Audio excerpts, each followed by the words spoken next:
বান্দরবানে সেনাবাহিনীর অভিযানে KNA commander সহ নিহত 2। বান্দরবানের রুমা উপজেলার দুর্গম পাহাড়ি এলাকায় সেনাবাহিনীর অভিযানে কুকি চীন ন্যাশনাল আর্মির একজন সামরিক কমান্ডার সহ 2 জন নিহত হয়েছেন।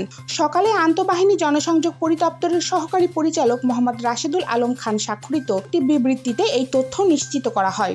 আইএসপিআর জানায়, সকালে রুমার দুর্গম পাহাড়ি এলাকায় কেএনএর গোপন ঘাঁটিতে সেনাবাহিনীর অভিযানে 2 পক্ষের গোলাগুলিতে কেএনএফ এর সামরিক শাখা কেএনএ এর 2 সদস্য নিহত হন। এ সময় সেনাবাহিনীর 3টি এসএমজি, একটি রাইফেল সহ অস্ত্র ও গোলাবারুদ উদ্ধার হয়। শেষ খবর পাওয়া পর্যন্ত সেনা অভিযান অব্যাহত আছে।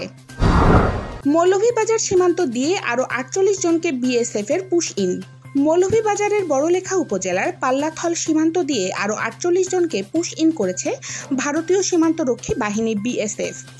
বৃহস্পতিবার ভোরে তাদের আটক করা হয়। এ নিয়ে মৌলভীবাজার জেলায় পুশ ইনের ঘটনায় বিজিবির হাতে আটক হয়েছে মোট 452 জন।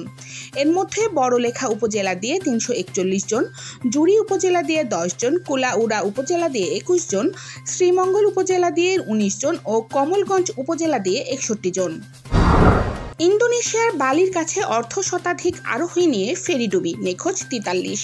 ইন্দোনেশিয়ার জনপ্রিয় পর্যটন দ্বীপ বালির কাছে যাত্রীবাহী একটি ফেরি ডুবে 43 জন নিখোঁজ রয়েছেন। 3 জুলাই বৃহস্পতিবার এক প্রতিবেদনে এই তথ্য জানিয়েছে সংবাদ মাধ্যম আল জাজিরা। ইন্দোনেশিয়ার জাতীয় উদ্ধার সংস্থার তথ্য অনুযায়ী কেএমপি তুনু প্রত্যমা জয়া নামের একটি ফেরিটি বুধবার রাতের দিকে পূর্ব জাভার কেটাপাং বন্দর থেকে ছাড়ার প্রায় 30 মিনিট পরই ডুবে যায়। ফেরিটি বালির গিলিমানুক বন্দরের দিকে যাচ্ছিল, যা প্রায় 50 কিলোমিটার দূরে অবস্থিত। ফেরিটিতে মোট 53 জন যাত্রী, 12 জন কর্মী এবং 22টি যানবাহন ছিল। যানবাহনগুলোর মধ্যে 14টি ট্রাক। নিখোঁজদের উদ্ধারে সমুদ্রের উত্তাল ঢেউয়ের মধ্যে রাতভর অনুসন্ধান চালিয়েছেন উদ্ধার কর্মীরা।